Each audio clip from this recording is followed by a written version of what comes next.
Hoje é um dia importante, academicamente, para a escola, que é o dia em que nós temos a nossa aula magna. Nós temos essa aula magna todo semestre, porque iniciamos novas atividades acadêmicas semestralmente. E nós procuramos alternar uma aula magna referente a tópicos mais de administração e uma outra referente a tópicos mais de economia. Hoje, é com enorme satisfação que nós temos hoje o professor Alexandre Schwartzman, que já é professor do INSPER. Na realidade, ele leciona uma matéria que, quer dizer, que vocês, economistas que passaram, terão no sexto semestre, que é a matéria de problemas em economia, que é uma matéria relativamente recente, mas que tem sido extremamente interessante, da qual tem se originado trabalhos extremamente criativos e bastante interessantes sobre a economia brasileira e outros tópicos. O professor Alexandre Schwartzman, ele foi professor da USP, PhD por Berkeley, foi diretor do Banco Central, 3 anos, economista-chefe do Banco ABN, assim, Santander, quer dizer, vários anos, não sei exatamente quantos, e agora, quer dizer, tem uma firma de consultoria própria. É uma pessoa extremamente qualificada, com trabalhos e contribuições relevantes ao país. Então, para nós, é um grande prazer, uma grande honra termos o Alexandre hoje aqui. Alexandre, por favor.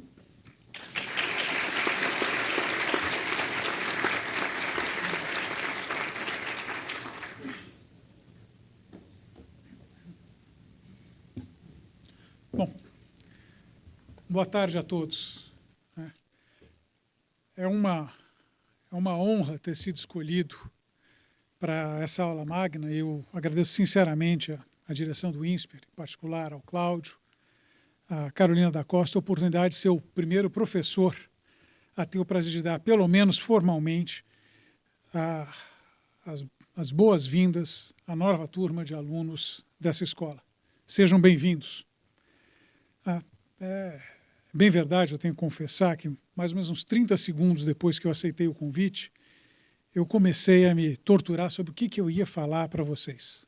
Pensando, se vocês pensarem bem, não é uma tarefa fácil. Por um lado, vocês acabaram de ingressar no INSPER. Por melhor que seja a escola, e acreditem, ela é, apesar da minha presença no corpo docente, não há como esperar, mesmo de alunos destacados, que já conheçam o suficiente para uma discussão que requeira o uso de conceitos que, em sua imensa maioria, vocês vão aprender aqui mesmo, mas um pouquinho mais tarde. Por outro lado, não seria uma aula magna ou não, se vocês não pudessem aproveitar alguma coisa do conteúdo, se não hoje, pelo menos em um futuro de preferência não muito distante.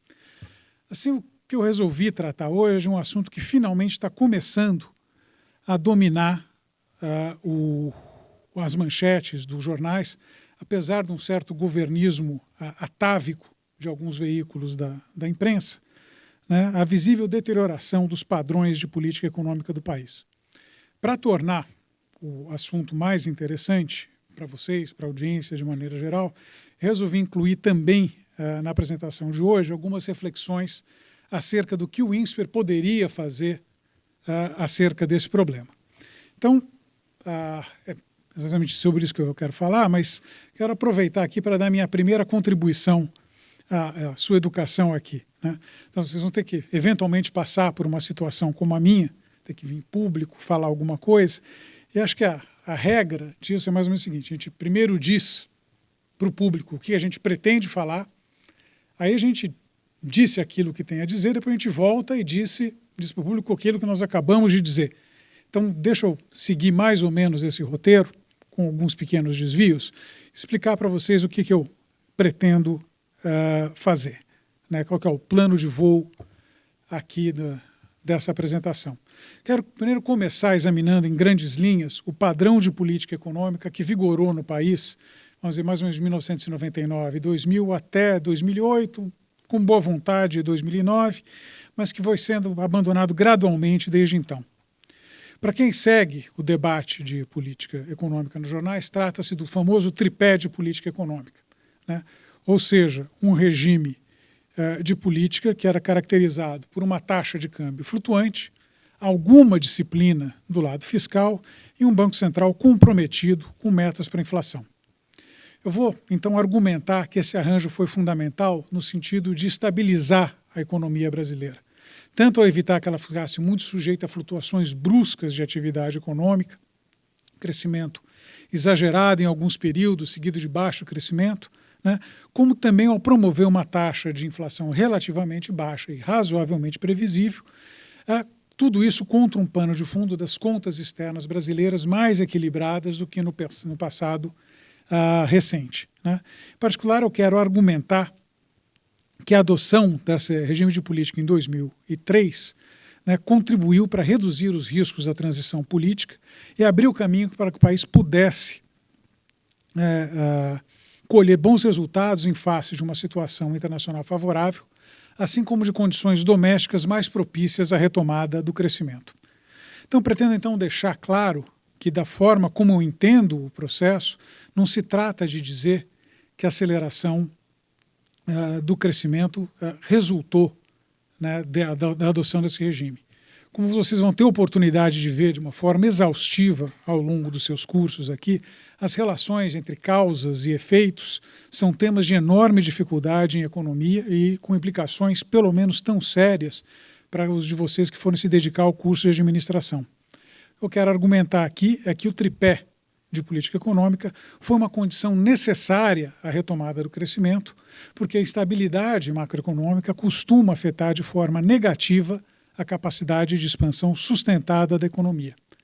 Apesar disso, não é uma condição suficiente, ou seja, não basta a estabilidade para promover o crescimento. No Brasil, em particular, há distorções acumuladas há anos, quando não décadas, que têm agido no sentido de minar a nossa capacidade de crescimento sustentado, aquela definida como a ancorada na expansão contínua da produtividade. Portanto, se queremos crescer de uma forma sustentável, vamos ver que será necessário levar adiante uma agenda de reformas que permita a expansão persistente da produtividade, uma agenda que eu pretendo examinar na segunda parte da aula. Sem entrar nos detalhes agora, adianto que apenas parte dessa agenda foi tratada, e apenas até meados da década passada. A partir de então, seja pela deterioração das condições políticas, ligadas fundamentalmente ao caso do mensalão, alterações na equipe econômica e talvez uma melhora expressiva de certas condições internacionais, deixamos de lado o esforço reformista, tratando de colher os frutos que foram plantados em anos anteriores. Quando, porém, esses frutos se esgotaram, o crescimento começou a enfrentar obstáculos, em particular os ligados à baixa disponibilidade de mão de obra qualificada, investimento reduzido e expansão medíocre da produtividade. E assim, em face dessas dificuldades, dado que nunca houve por parte do governo um comprometimento mais forte com o regime de política econômica, o caminho de menor resistência foi o abandono gradual do tripé. Atribuindo o baixo crescimento à falta de dinamismo do consumo, o que a gente observou foram juros reduzidos, sem maiores preocupações com as consequências disso sobre a evolução da inflação. Ao mesmo tempo, a taxa de câmbio foi desvalorizada, de modo a encarecer importações e proteger o produto local, numa tentativa de direcionar o consumo doméstico para bens produzidos no Brasil. Por fim, o governo aumentou ainda mais seus gastos e passou a promover desonerações pontuais de tributos para favorecer setores selecionados, deixando de lado seu compromisso com as metas fiscais.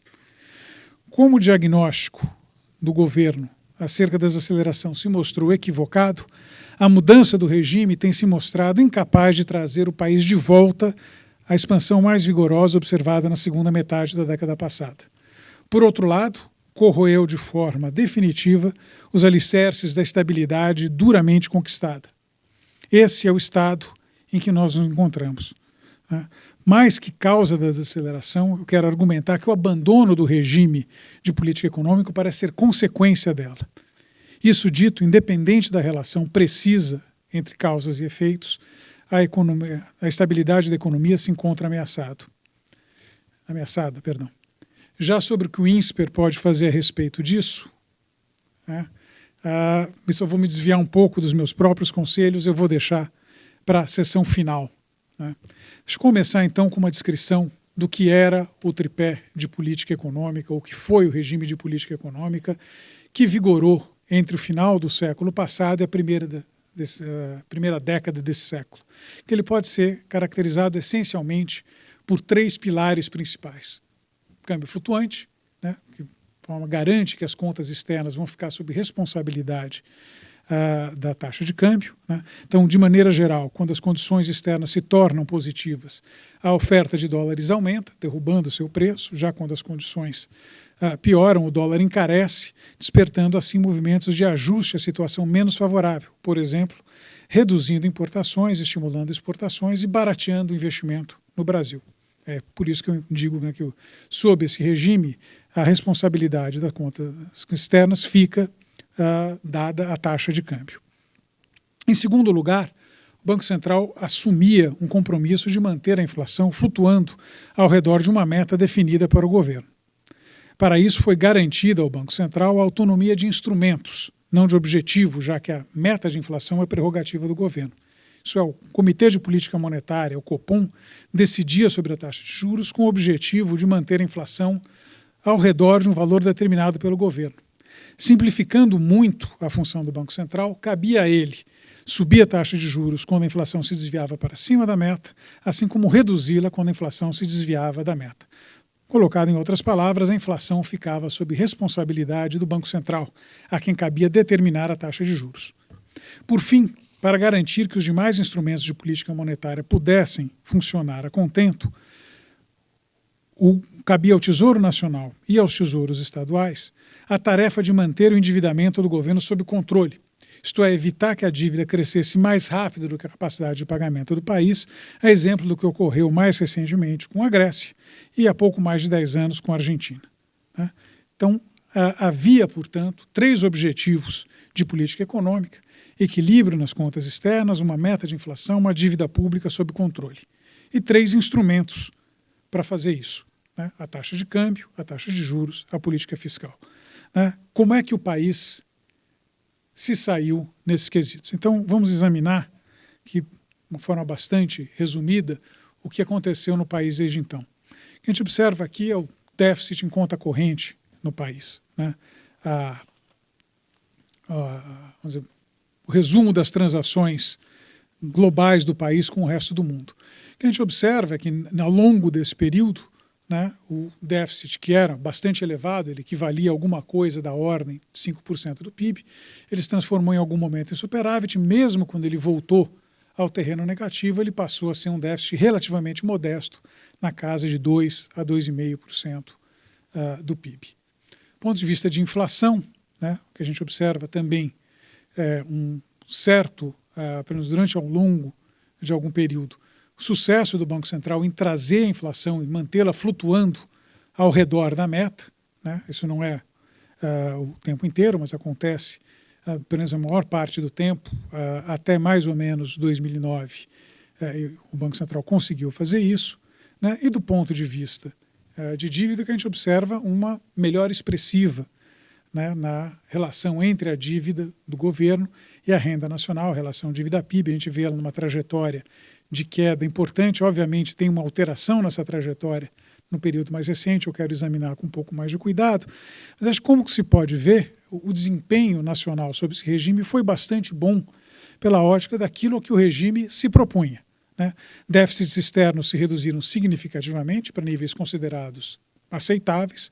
A inflação, após um período de turbulência, que está muito ligado à crise política, à desvalorização da moeda, ali por volta de 2002, 2003, passou a flutuar em torno da meta, pelo menos por um período bastante extenso, e a dívida foi sendo substancialmente diminuída como proporção da renda, eliminando os receios, que em algum momento eram bastante vigorosos, acerca da capacidade de crescimento do país. Então, do ponto de vista daquilo que o regime se propunha, inflação, contas externas, endividamento, ele entregou a proposta. Houve, adicionalmente, também uma nítida aceleração do crescimento da economia brasileira nos últimos anos. Aqui eu estou mostrando para vocês um gráfico crescimento do PIB ano a ano, que são as barras. A linha vermelha é a média de crescimento em 4 anos, tentando tirar um pouco das flutuações cíclicas da economia, tentando capturar um pouco o que está acontecendo, a gente observa, de fato, um regime que vinha em crescimento de 2%, 2,5%, consegue acelerar para alguma coisa como 3,5% no período 2003-2006 e alguma coisa em torno de 4,5% no período 2007 e 2011. Não tem ainda o número de 2012, deve ser divulgado mais ou menos umas 3 semanas. Não vai ser um número bom, essa média deve cair um tanto, mas ainda assim, nós saímos de um regime no qual o crescimento era algo em torno de 2% para alguma coisa, vamos dizer, entre 3,5% e 4%. Né? Então, claramente, houve uma aceleração do crescimento. A pergunta que se faz é saber se é possível dizer que a aceleração do crescimento resultou da adoção desse regime de política econômica. Né? Esse é o tipo de pergunta que vocês vão enfrentar não só aqui nos seus cursos, mas também ao longo de toda a sua vida profissional nessa área. Né? É extremamente difícil desembaraçar as relações de causa e efeito em qualquer campo de ciência social, e nem economia nem administração são exceções a essa regra. Para ser sincero, eu duvido que exista qualquer exceção a essa regra. Né? Eu vou poupá-los de uma longa, ainda que frutífera discussão a respeito, e vou dizer direto o que eu acho ser exatamente a relação mais provável. Né? Eu creio que a estabilidade desempenhou aqui algum papel na retomada, na aceleração do crescimento. Acho que não é possível que uma economia cresça de uma forma sustentada quando ela acumula uma dívida externa que cresce mais rápido que a sua capacidade de pagamento, nenhuma em que a inflação permaneça muito elevada e muito menos nos casos em que a dívida governamental pareça ser impagável, como é o caso de alguns países hoje. Né? Então, a percepção de estabilidade alonga o horizonte de investimento e permite às empresas, às pessoas e, com um pouco de sorte, até o governo, planejar um pouco mais à frente, investir com mais segurança, né? Dar condições, portanto, para tomarmos decisões cujos resultados só serão obtidos num futuro razoavelmente distante. Colocando isso de outra forma, a estabilidade proporcionada pelo regime de política econômica foi condição necessária, mas acredito que não suficiente para o crescimento sustentado. Portanto, a adoção do tripé, na medida em que consolidou a percepção de estabilidade, teve uma influência na retomada, né? Em particular após uma transição política algo conturbada em que havia risco de aventuras do ponto de vista de política econômica. Superados esses receios, né, havia motivos para que a economia conseguisse crescer um pouco mais. Então, resumindo, algum impacto parece ter acontecido, simplesmente resultado, vamos dizer, do próprio regime de política econômica. Ao mesmo tempo, porém, eu acho que não tem como esticar muito esse argumento. O regime macro, como descrevemos até agora, lida com o lado da demanda na economia. Taxa de juros, taxa de câmbio, a política de gastos e tributos do governo afetam de uma forma imediata o crescimento, o consumo das famílias, exportações, importações e demais coisas do gênero. A literatura econômica sobre o crescimento, porém, formou um certo consenso acerca desse fenômeno a longo prazo. Acredita-se que ele é intimamente ligado ao lado da oferta.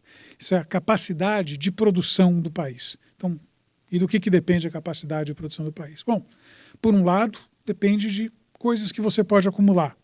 O crescimento populacional, em particular as transformações demográficas, como, por exemplo, a proporção da população em idade de trabalho, assim como a acumulação de capital, seja o capital físico, na forma de máquinas, equipamentos, construções, infraestrutura, seja na forma de capital humano, especificamente educação, processo do qual vocês vêm participando há algum tempo, que vai se intensificar nessa casa. Por outro lado, mais importante ainda, é a expansão da produtividade, que impulsiona o crescimento de longo prazo. Em outras palavras, o crescimento pode vir por 2 métodos, né? Fazendo mais força, colocando mais insumos no processo produtivo, ou fazendo as coisas de uma forma mais inteligente, né? O primeiro método enfrenta limites. O segundo método, o crescimento da produtividade, até onde sabemos, não. Assim, para entender a aceleração do crescimento no Brasil, o fundamental é determinar qual das duas dinâmicas acima é mais relevante para explicar o que ocorreu no país nos últimos anos. Infelizmente, a conclusão não é das mais animadoras. De maneira geral, os estudos feitos acerca do período mais recente sugerem que a maior parcela do crescimento veio da transpiração ao invés da inspiração. E uma forma simplificada de exprimir esse processo consiste em observar a evolução do produto por trabalhador, uma medida da produtividade, como evolução da taxa de desemprego. Deixa eu começar pela segunda. Né? Acho que fica nítido aqui, quer dizer, basicamente desde 2003, a taxa de desemprego vem caindo de uma forma sustentada no Brasil. Obviamente, isso é um desenvolvimento positivo. Níveis reduzidos de desemprego são um objetivo louvável e não há razão para que não queremos que pessoas capazes sejam privadas do seu direito de ganhar a vida. Ao mesmo tempo, porém, tal evolução deve deixar as pessoas preocupadas acerca da sustentabilidade do processo de crescimento. Né? Afinal de contas, se para produzir mais temos que empregar as pessoas previamente desempregadas, o que ocorrerá quando o universo das pessoas desempregadas for reduzida ao mínimo? A resposta, óbvia, é que o mesmo número de trabalhadores, acrescido, é claro, do crescimento populacional, terá que produzir mais por unidade de produto. Né? Isso é, o ritmo de expansão de produtividade vai ter que crescer. Vou falar de outra forma, você pode ir empregando pessoas e a taxa de emprego vai caindo. A taxa de desemprego não pode, certamente ela não pode ficar negativa. Então isso já sugere um limite para o crescimento e empregando mais gente. Muito antes disso, esses limites começam a aparecer. A partir daí, o crescimento sustentável ele vai depender da evolução da produtividade. Como é que é a evolução da produtividade no Brasil? Né? A gente não consegue observar um crescimento expressivo disso. O crescimento, tendência de crescimento da produtividade no país tem sido alguma coisa ao redor de 1 a 1,5% ao ano. Obviamente, de ano para ano, ela flutua muito, né? Por isso que a gente observa o que acontece do ponto de vista da tendência da produtividade. E é um crescimento realmente medíocre, né? Da ordem de 1 a 1,5%, com uma implicação severa. Né? Significa que a capacidade de crescimento sustentável do país é possivelmente bem menor do que a extrapolação dos números do período 2004-2010 poderia sugerir. Como eu mostrei para vocês, ao longo daquele período a economia cresceu a uma velocidade de 4 a 4,5% ao ano. Mas isso só foi possível pela redução persistente do nível de desemprego. Né? Significa porque nesse período nós aproveitamos a existência de um grande contingente de desempregados que felizmente foi reduzido a um mínimo ao longo desse período. Adicionalmente, sugere também que as restrições à oferta, o esgotamento da mão de obra qualificada, o baixo crescimento, a expansão medíocre da produtividade e, mais recentemente, também o esgotamento da mão de obra menos qualificada, podem estar operantes, que, portanto, a redução do crescimento do Brasil nos últimos anos não é uma mera desaceleração cíclica, mas sim um fenômeno mais profundo. Eu acho que esse é talvez o cerne da questão hoje. Quer dizer, existe uma interpretação de que o que a gente observa em termos de redução de crescimento no Brasil hoje é essencialmente um fenômeno cíclico em que em algum momento a gente recupera as taxas de crescimento observadas ali no período 2004-2010 ou 2004-2011. Eu acho que não é o caso. Eu acho que com o crescimento, mas uma economia operando a pleno emprego, de uma forma muito simplificada, a capacidade de crescimento é o crescimento da produtividade mais o crescimento da população em idade ativa, o que significa uma capacidade de crescimento muito inferior àqueles 4 ou 4,5% que nós observamos no período. Se nós queremos acelerar o crescimento, portanto, trata-se agora o problema de acelerar o crescimento da produtividade. E, para ser sincero, é bom destacar que não há uma receita pronta para acelerar o crescimento da produtividade. Sim, há evidências sólidas sugerindo que em ambientes em que a competição é mais acirrada, tendem a gerar mais inovações. Nessa linha, há também evidências sugerindo que economias mais abertas ao comércio internacional costumam registrar crescimento mais expressivo da produtividade. E a isso nós podemos somar fatores tais como as facilidades de fazer negócio, a qualidade das instituições políticas e econômicas no país, por exemplo, o grau de corrupção, o estado da infraestrutura, a disponibilidade de crédito, a flexibilidade de marcar trabalho, aspectos educacionais, enfim, uma lista bastante longa. E, na verdade, a pesquisa econômica ainda investiga, dentro dessa lista e alguns outros, né, que eu não citei aqui, quais são os elementos mais relevantes. E, na verdade, se todos eles têm, de fato, algum efeito persistente no sentido de acelerar o crescimento da produtividade. Independente disso, né, independente de precisamente qual que é o fator que vai deflagrar o crescimento sustentado da produtividade, o consenso que existe na área é acerca da defasagem, né, com que as alterações nesses parâmetros, nessas condições, se traduzem em expansão de produtividade. Anos se passam antes que as alterações dos fatores acima se manifestem de forma mais concreta em termos de produtividade. Assim, para que pudéssemos esperar sinais mais claros de aceleração da produtividade, seria necessário que tivéssemos nos engajado num processo ambicioso de reforma nos últimos anos. No entanto, a triste verdade é que nosso esforço reformista cessou em meados da década passada, após uma sequência razoavelmente ambiciosa de reformas, né, que incluiu a privatização de alguns serviços, como telecomunicações e distribuição de energia, para não mencionar atividades que já eram tipicamente privadas, como siderurgia ou mineração, o fim do monopólio da Petrobras na exploração de petróleo, alguma elevação no grau de abertura da economia ao comércio internacional, alterações nos mecanismos de concessão de crédito, uma nova lei de falências, para ficar em algumas reformas, não há alterações relevantes nos últimos 7 ou 8 anos. O país segue na incômoda liderança, por exemplo, do tempo dedicado à tarefa de pagamento de impostos, em companhia de gigantes, como vocês podem ver aí no gráfico, como Camarões, Bielorrússia e o Vietnã.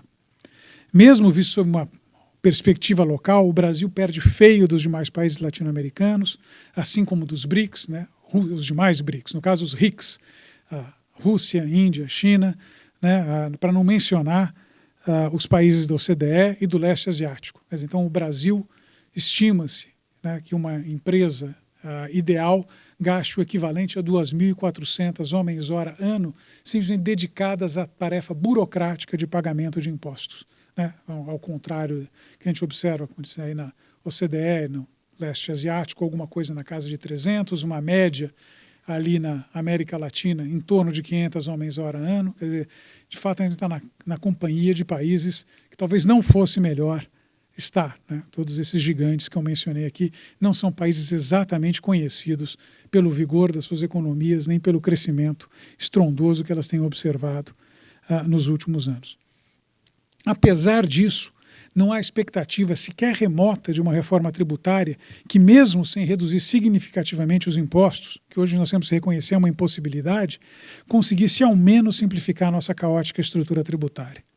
O mercado de trabalho, acima mencionado como um dos obstáculos à expansão mais vigorosa do produto, segue extremamente irregulado, adicionando aos custos de produção local. Ainda assim, a reforma trabalhista, né, permanece como um tabu político. A lista de distorções é grande, mas a complacência após anos de um crescimento algo mais forte, assim como a preocupação pós-mensalão de formar uma base de apoio no Congresso, exclusivamente para manter a coalizão com o poder e não para lidar com os problemas nacionais, fez com que o esforço reformista fosse deixado em segundo plano, consideração que me parecem válidas, inclusive hoje. Resumindo, não há motivos para esperar grande impulso vindo de reformas que não ocorreram, nem perspectivas de novas reformas no futuro imediato.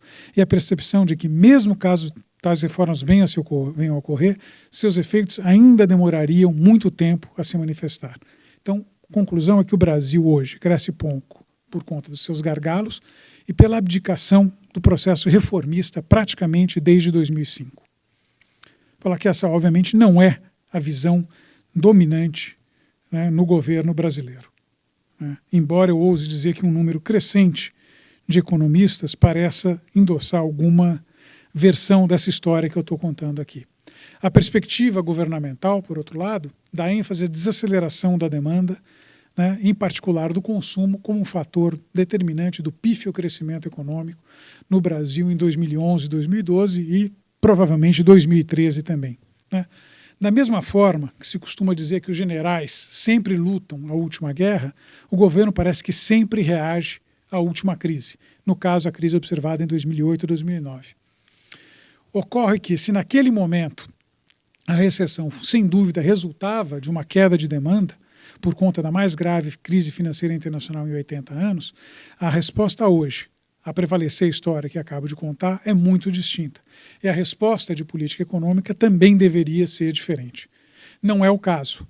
Dado o diagnóstico governamental, que eu acredito ser equivocado acerca da natureza e origens da queda de desempenho, o governo buscou sair da camisa de força imposta pelo regime de política econômica para fazer a economia crescer, mesmo que na marra. Assim, tem persistentemente reduzido seu compromisso com as metas fiscais. Embora seja certamente um exagero classificar a política fiscal brasileira como austera, mesmo no período de vigência do tripé, porque os gastos não pararam de crescer e foi só o desempenho da arrecadação que sustentou os superávites governamentais, a deterioração recente chega a dar saudade daqueles tempos, né? Sem considerar os artifícios contábeis, o governo só cumpriu a sua meta uma única vez nos últimos 4 anos. O que eu mostro aqui são os resultados fiscais, a linha preta é o resultado fiscal oficial, como apresentado pelo governo. A linha vermelha é uma conta que eu faço, vários economistas fazem também. Em comum tem o fato de que todos nós somos bastante céticos sobre fazer aceitar literalmente as contas do governo. No caso, a gente faz ajustes para os mecanismos de contabilidade criativa que foram sendo usados nos últimos anos.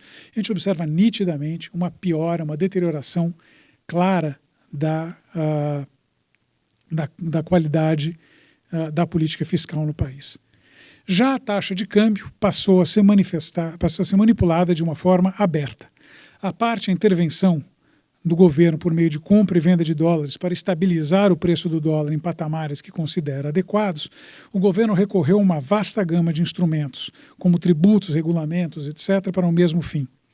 Hoje, o regime cambial brasileiro pode ser resumido numa única frase do ínclito ministro da Fazenda. O câmbio é, sim, flutuante, desde que flutue num patamar de competição para a indústria. Então está aqui, né, a nossa flutuação cambial nos últimos meses, né, basicamente em torno de R$2 por dólar, né, esse aqui é o nosso câmbio flutuante. Eu escrevi hoje no meu artigo para a Folha, é um câmbio que de flutuante, a única coisa que sobrou é provavelmente um rótulo bastante gasto. Por fim, o compromisso do Banco Central com a meta de inflação nunca foi tão frouxo. Prevendo um colapso da economia mundial, não tão intenso quanto de 2008 e 2009, mas ainda assim forte o suficiente para trazer a inflação de volta à meta sem que o Banco Central tivesse que fazer força, o Banco Central iniciou um processo temerário de redução da taxa de juros, a Selic, trazendo a taxa de juros para os menores níveis desde a estabilização da economia em 94. Que nós temos a evolução das taxas de juros, em particular agosto de 2011, uma redução da taxa de juros reais hoje na casa de 2% ao ano.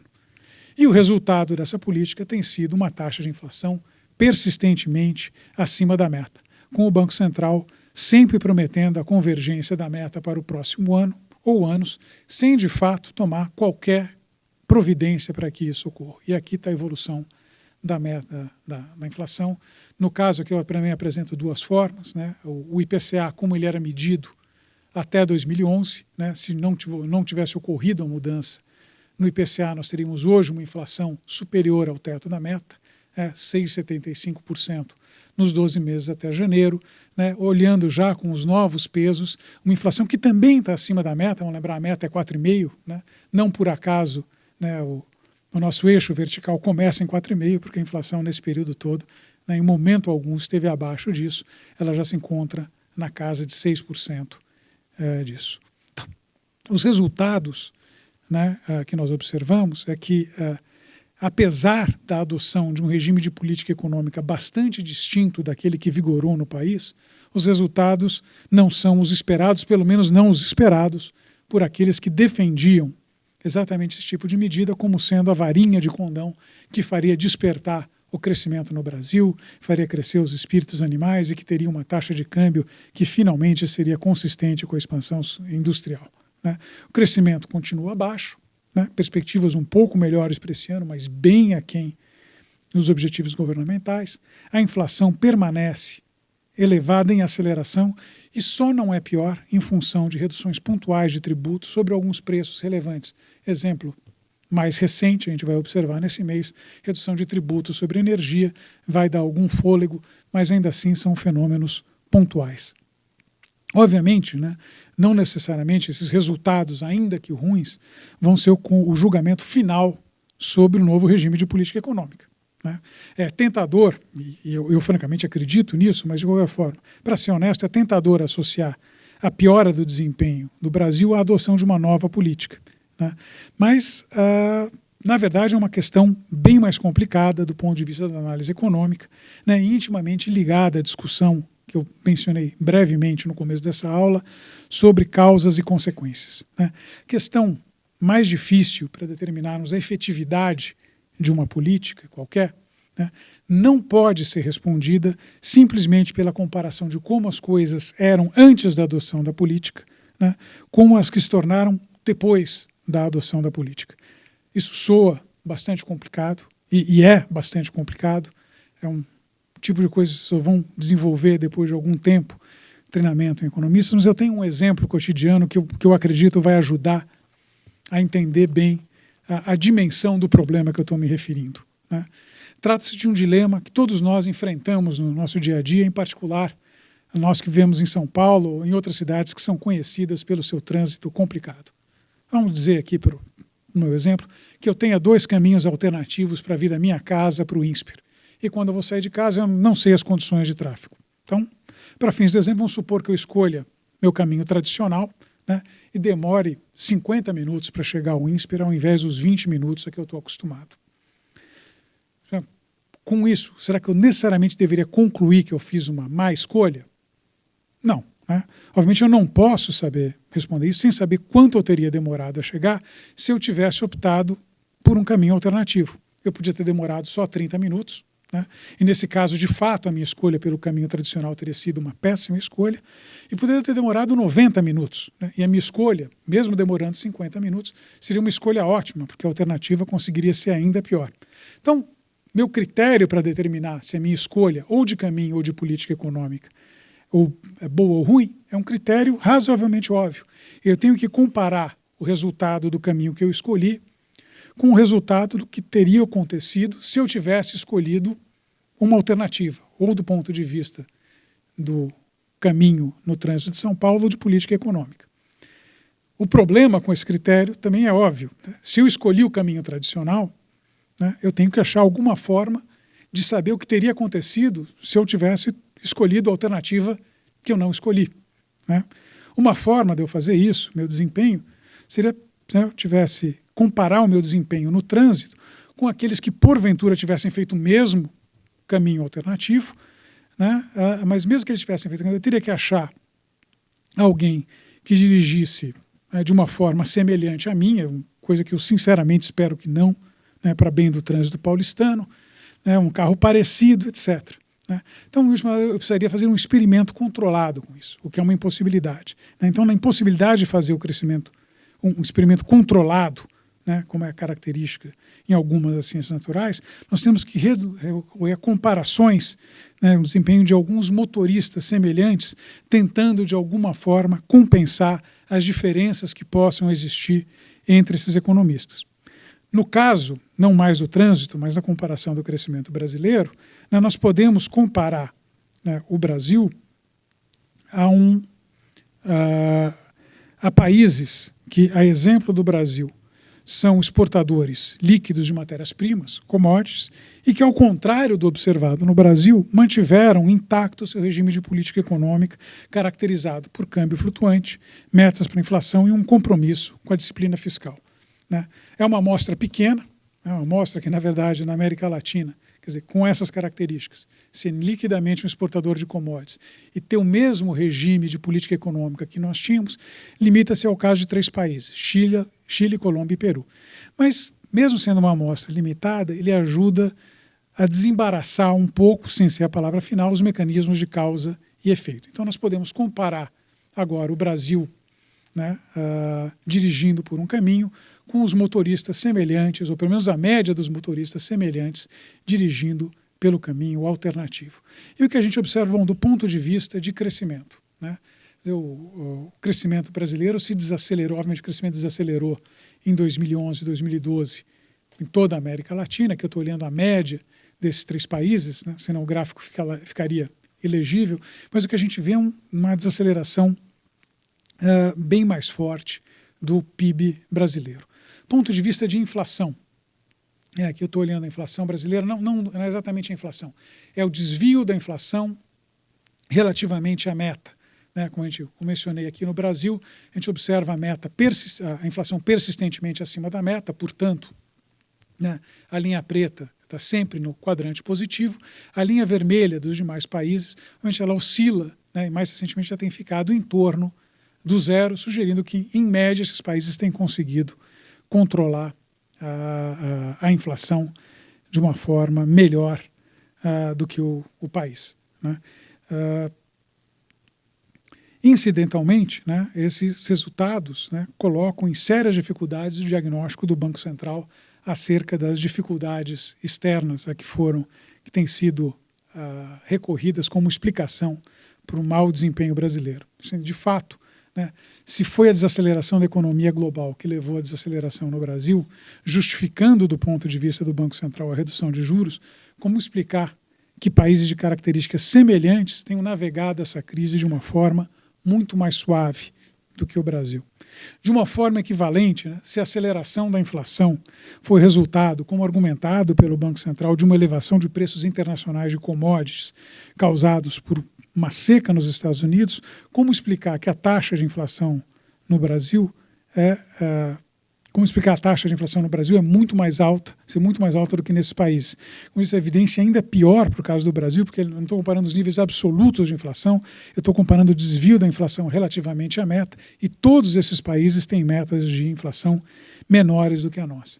Por fim, né, se os preços de commodities internacionais subiram tanto, como explicar que eles sobem muito mais no Brasil do que aconteceu, por exemplo, na média de Chile, Peru e Colômbia, ou mesmo com os preços em dólar, que, como se pode ver aqui, eles ficaram mais ou menos estáveis ao longo de 2012 e aceleraram bastante no caso do Brasil. Né? Provavelmente a resposta para isso é que nós não permitimos que o câmbio flutuasse, os demais países permitiram, por isso, né, os preços de commodities subiram em reais e, no caso dos demais países, isso não aconteceu. Né? Então, esse exercício que eu fiz, obviamente é uma forma muito simplificada, mas ele sugere que as raízes do fraco desempenho brasileiro em termos de crescimento e inflação são raízes locais e não globais. De novo, ainda não é evidência de que o abandono do tripé seja necessariamente a causa última por trás da desaceleração, mas sugere fortemente que seja responsável pelo aumento da inflação. Não é a palavra final no assunto, eu quero ressaltar, mas fornece pistas interessantes acerca dos motivos, né, da piora do desempenho nacional. Isso dito, quer dizer, obviamente mais importante do que o resultado da análise acima é o método que a gente usou para chegar a essa conclusão. Né? Na verdade, se tivesse que escolher uma única coisa que vocês retivessem dessa aula magna, né, não é o que aconteceu com a inflação no Brasil nos últimos anos, o balanço de pagamentos, ou mesmo que é o tripé econômico. Se vocês tivessem que escolher uma única coisa para vocês reterem aqui, seria exatamente a minha historinha sobre os diferentes caminhos no trânsito. Né? Economistas e administradores treinados, como vocês serão, ao analisar os efeitos de uma escolha qualquer, seja em política econômica, seja uma decisão empresarial, vão ter sempre que se perguntar o que teria ocorrido se tal escolha não tivesse sido tomada. A resposta é quase sempre difícil, mas isso não nos exime de fazer essa pergunta. Então, se eu posso deixar uma mensagem aqui para vocês, eu quero que vocês desenvolvam um instinto, certamente vocês vão desenvolver ao longo desse curso, é sempre questionar o que teria ocorrido ao invés de você tomar um caminho tradicional se você tivesse tomado o caminho alternativo. Eu acho que é raro encontrar uma questão mais relevante, né? E a resposta criativa a isso pode significar muito do ponto de vista do seu sucesso profissional. Bom, falando em sucesso profissional, acho que acabou sendo o gancho que eu esperava para tratar da questão que eu fiz no subtítulo dessa aula, que eu prometi que eu iria tratar aqui na parte final dessa apresentação, dessa aula magna. O que o INSPER pode fazer a respeito da deterioração da política econômica no Brasil? Hoje, muito pouco, provavelmente nada. O que a gente pode fazer? A gente pode criticar, a gente pode sugerir alternativas, podemos mobilizar a opinião de alguns segmentos da sociedade, mas, na verdade, não tem muito como esperar que as nossas ações possam ter qualquer efeito para alterar o estado atual das coisas. É uma mensagem, por um lado, triste. Por outro lado, a vocês. Vocês e seus colegas são a esperança dessa escola. Não se trata necessariamente de ter um de vocês no comando da política econômica do país em algum momento, embora deva confessar que eu torça por isso. Mais importante é ter vocês influenciando variáveis-chave para o crescimento do Brasil, seja na condição de gestores de empresas, seja no debate sobre política econômica, ou mesmo, como eu disse, torcer em posições de destaque na administração da política econômica nacional. A geração que precedeu a minha contribuiu de uma forma extraordinária para o Brasil. Dela fazem parte economistas e administradores que trabalharam muito duro para estabilizar um país que sofria de uma inflação elevada e crônica, que por mais de 30 anos vinha corroendo a nossa economia. Minha geração recebeu um legado importante e tentou e ainda tenta aprofundá-lo em termos de criação de instituições que pudessem perenizar a estabilidade. Eu já fui mais otimista sobre o êxito dessa empreitada, mas o tempo vai dizer se nós tivermos sucesso quanto a isso ou não. Em alguns anos, o bastão vai ser passado para vocês e será a sua vez de colocar os novos tijolos nessa obra em construção. Nossa tarefa de professores, alunos e colaboradores é prepará-los para isso. Assim, meus parabéns aos integrantes. Vocês fazem parte de das melhores escolas do Brasil, uma oportunidade extraordinária para se aprimorarem e se transformarem em grandes profissionais. Mas se eu posso citar um personagem de histórias em quadrinhos, com mais uma das minhas confissões, eu sou um grande fã, com grandes poderes vem grandes responsabilidades, né? Formá-los é o que de melhor o INSPER pode fazer pelo país e esperamos que vocês possam fazer do Brasil um país melhor. Trabalhem bem, boa sorte, sejam bem-vindos ao INSPER.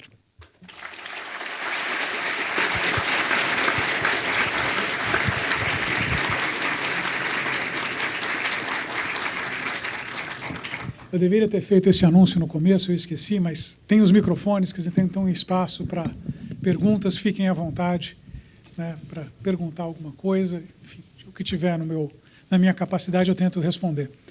O que não tiver eu invento. Você disse que o tripé... Você começou dizendo que o tripé talvez não tivesse tido tanta influência na, digamos assim, desaceleração do crescimento, mas tinha sido... Quer dizer, o abandono do tripé tinha sido mais consequência do que causa. Mas aí você mostrou uma relação muito interessante com os países da América Latina, que continuaram com o tripé e que tiveram um crescimento também mais alto que o Brasil nos anos recentes. Quer dizer, claro, como você falou, quer dizer, o contrafactual depende de uma série de coisas. Quer dizer, não sei se eles também fizeram reformas ao longo do processo e nós paramos, ou se há alguma maneira de separar esses dois efeitos aí no caso. Essa é uma excelente pergunta, Cláudio. Esses países certamente fizeram mais lição de casa do que o Brasil. É difícil fazer sempre o controle. O Brasil sendo, por exemplo, um país continental, a gente sabe que tem um efeito no sentido de reduzir a participação do comércio internacional no PIB. Países grandes têm menos comércio do que países pequenos. Então, mesmo que o Chile fosse, hipoteticamente, um país ideologicamente tão fechado quanto o Brasil, só o fato de ele ser um país pequeno, ele deveria ter uma participação maior de comércio. Ainda assim, tentando, pelo que eu conheço da literatura, controlando para esses efeitos, Chile, Colômbia, Peru, etc., são países dos quais Por exemplo, o comércio internacional tem tido uma participação muito maior. São países que têm se engajado mais, se integrado mais do ponto de vista de comércio. O Chile também é um exemplo que eu conheço um pouco mais profundamente. A Colômbia, um pouquinho menos, o Peru quase nada. Mas são países também que agiram no sentido de buscar a construção de instituições de flexibilidade de mercado de trabalho, flexibilidade de mercado de maneira geral. Né? Especificamente no caso do Chile, tem uma instituição que eu acho sensacional, que está ligada. O Chile é um país profundamente dependente de uma única commodity, cobre. Quer dizer, em algum momento, com os preços mais altos, as exportações de cobre respondiam por cerca de 60% das exportações chilenas. Não dá para entender como isso é importante. E uma fonte extraordinária de receitas para o governo. Né? Então, seria muito fácil para um governo, né, cujas receitas, em momentos em que o preço do cobre vai embora, pegar aquela receita toda e, né, gastar, como alguns países fizeram, por exemplo, com receitas de petróleo. Né? Indo para o outro lado do continente, ao invés de a gente ir aqui para o sudoeste, um pouco mais para cima, vai para países nos quais esse ganho extraordinário, no caso o petróleo, foi gasto todo e, obviamente, depois não sobrou nada. O Chile, por sua vez, criou uma instituição que faz com que receitas que estão atribuídas a preços, além de um determinado preço considerado sustentável a médio e longo prazo, são poupadas para quando exatamente os preços caírem, né, ter um colchão de segurança. Não é a única coisa, mas acho que ele é um exemplo vigoroso da capacidade de construção institucional que esses países fizeram. O Chile, mais do que os outros, a Colômbia vindo nessa trajetória. Eu tive uma pequena exposição à história peruana, que também é uma história bastante interessante no sentido de construção de instituições, embora nem sempre com o clima político mais agradável. Mas foram países que tentaram se engajar em mais reformas do que a gente. Então, como dizer, eles cresceram mais porque eles mantiveram o tripé. Não dá para fazer exatamente o contrafactual. Agora, tem indicações sólidas de que países que se engajaram em processos reformistas mais ambiciosos, que não abandonaram as reformas, né, que continuaram o trabalho de liberalização dos seus mercados, de flexibilidade das suas economias, de aumento de competição, são países que têm tido um desempenho melhor do que países que não fizeram isso, em particular no caso do Brasil. Né? E se for para outro extremo do continente, o desempenho consegue ser ainda pior. Então, acho que existe quer dizer, dá para a gente começar a discussão para esse lado. A palavra final disso vai depender, né, da construção de um contrafactual mais sofisticado do que certamente eu ia expor nessa aula, mas talvez mais sofisticado do que eu consiga fazer em qualquer momento da minha vida. Boa tarde. Professor Alexandre, fico muito feliz em ter a honra de ser aluno do INSPER e ter essa oportunidade de estar aqui nessa aula magna com o senhor. Minha pergunta é a seguinte: esses problemas que a gente vem enfrentando, até que ponto o senhor acha que isso é um problema da nossa política, dos nossos políticos e do atual governo? E eu pergunto um pouco sobre a educação. O senhor acha que o peso da educação é muito grande nesse nosso futuro, em resolver esse problema? Então, se fosse fazer uma reforma, qual seria a primeira? A reforma na educação ou a reforma tributária? Ou quem sabe, a política? Essa é uma boa pergunta. O problema é político? Ele mas eu não quero... Realmente não tenho... Eu trabalhei para um governo do PT, eu não tenho a menor simpatia, né, por eles. Então, eu vou... Não, eu posso falar... Ninguém que lê as minhas coisas pode ficar surpreso com... Mas eu acho que o problema é mais profundo do que isso. Se você for olhar, o país vem sendo governado de uma forma ou de outra por social-democracia. Né? Mesmo o governo FNEM foi liberalizante em algumas áreas, em outras muito menos. Fez algumas privatizações, sem dúvida, mas também um governo no qual a carga tributária cresceu de uma forma extraordinária. O que eu acho, né, é que nós não criamos, de fato, instituições políticas inclusivas no país. Né? Por quê? Porque há distorções de representatividade, né? O Senado por construção, a Câmara Senado de Constituição, porque cada estado, por definição, tem 3 senadores, mas na Câmara também existe, os mecanismos políticos no Brasil ainda não são inclusivos, né? E acho que o que a gente tem criado ao longo de várias gerações no Brasil são mecanismos nos quais o Estado oferece a determinados atores, os que eles são mais próximos do poder, né, a capacidade de canalizar para si uma parcela da renda nacional. Ou seja, as nossas instituições políticas, por não serem inclusivas, elas geraram instituições econômicas que são,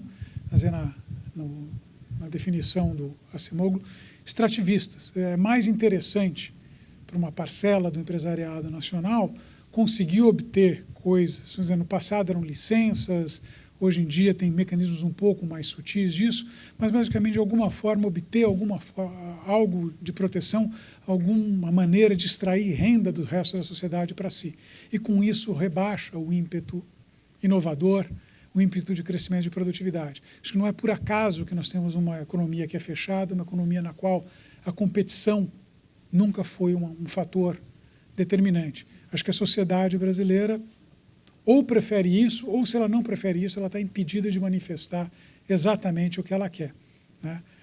Se a gente for mais pessimista, é porque o que a gente vê hoje é exatamente o que a sociedade quer. Se for um pouco mais otimista, ela quer alguma coisa diferente, mas de alguma forma ela não consegue ainda expressar isso. Então, a questão é política, mas eu acho que ela não é política partidária. Eu acho que ela tem a ver, talvez, com um déficit de representatividade, né? Porque acho que está presente a dissociação que você vê da população com partidos políticos. Como lidar com isso? Nossa, eu vou pedir ajuda para os universitários, né? No caso, tem professores de sociologia, ciência política aqui que têm condições muito melhores do que eu, mas coisas que têm sido propostas, eu acho que faz sentido, obviamente, por exemplo, o voto distrital, né? Obviamente com distritos bem feitos, bem desenhados, né? Coisas que aproximem a representação política, vamos dizer, dos representados. Aí talvez a gente consiga ter instituições políticas que sejam mais inclusivas, e elas sendo mais inclusivas, elas comecem a minar as instituições econômicas extrativistas que tem por aí. Agora, sobre educação ou reforma tributária, acho que elas não são necessariamente excludentes, né? Então eu poderia falar, não, vamos fazer as duas. Mas eu começaria pela tributária. Por quê? Porque, falar a verdade, eu acho que a educação é um problemaço no Brasil, né? Mas acho que qualquer coisa que você comece a fazer certo no Brasil hoje, de educação, vai demorar 25 anos para se manifestar. Acho que a reforma tributária você consegue resultado em prazos menores, mas é puramente por isso. Realmente, se tiver que fazer, vamos fazer as duas, né? Mas isso. Agora, se serve de consolo, né, como a educação no país é ruim, quando vocês forem para o mercado de trabalho, vocês vão comandar um prêmio extraordinário sobre os que foram concorrer com vocês às vagas nas empresas. Bom dia. Eu vi essa semana sobre o tratado da Europa com os Estados Unidos e a formação do bloco. E, de acordo com isso, eu vi que, mais ou menos, o Brasil não poderia fazer alguns tipos de acordos bilaterais. Uhum. Coincidentemente, os países que você citou não fazem parte do Mercosul.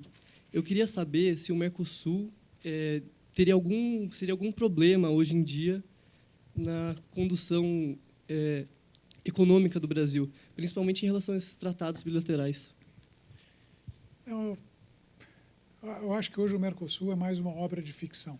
Ele deveria ter evoluído para uma união aduaneira. A união aduaneira significa que todos os países adotariam uma tarifa comum para transações com o resto do mundo, tarifas não existentes ou muito baixas entre si. Não é isso, né? Ele, em algum momento, ameaçou ser uma área de livre comércio, mas vamos falar a verdade, se chamar o Mercosul de uma área de livre comércio é uma ofensa a qualquer área de livre comércio no mundo. O nosso principal parceiro no Mercosul é a Argentina. Não dá para dizer, né, que é difícil você colocar Argentina e livre comércio numa mesma frase, a não ser para dizer que a Argentina não pratica o livre comércio. Então, é uma ficção. Acho que foi uma boa iniciativa e que, enfim, acabou gerando muito pouco, né, em retorno. A gente poderia, talvez, ter tomado caminhos diferentes, né, mas não vejo isso. Agora, eu não sei se tem algo mais profundo, eu realmente não tinha parado para pensar. Não sei se tem algo mais profundo, o fato de que os países que têm tido sucesso na região são países que não fazem parte do Mercosul. Talvez tenha alguma verdade mais profunda aí. Mas precisaria estudar com um pouquinho mais de calma. Boa tarde. Daqui a 2 anos, o Brasil vai ter as novas eleições presidenciais e um dos fatores de propaganda seria atingir as metas de inflação, que, obviamente, uma vez só foi atingida nos últimos 10 anos.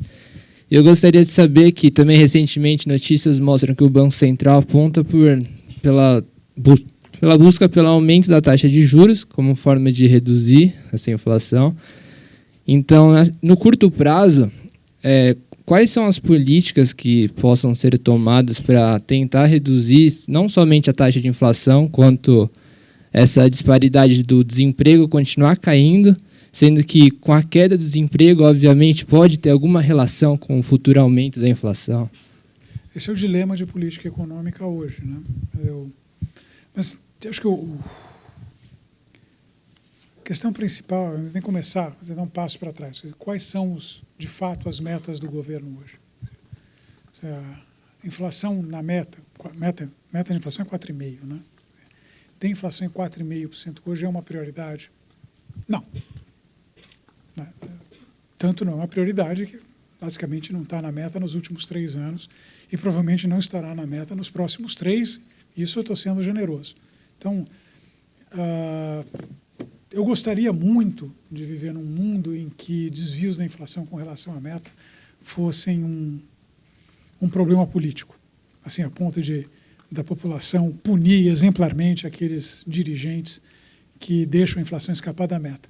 Desconfio que fora da Alemanha isso não existe, né? Então, eu não vejo inflação de 6,5% no Brasil como sendo um grande problema político para o governo.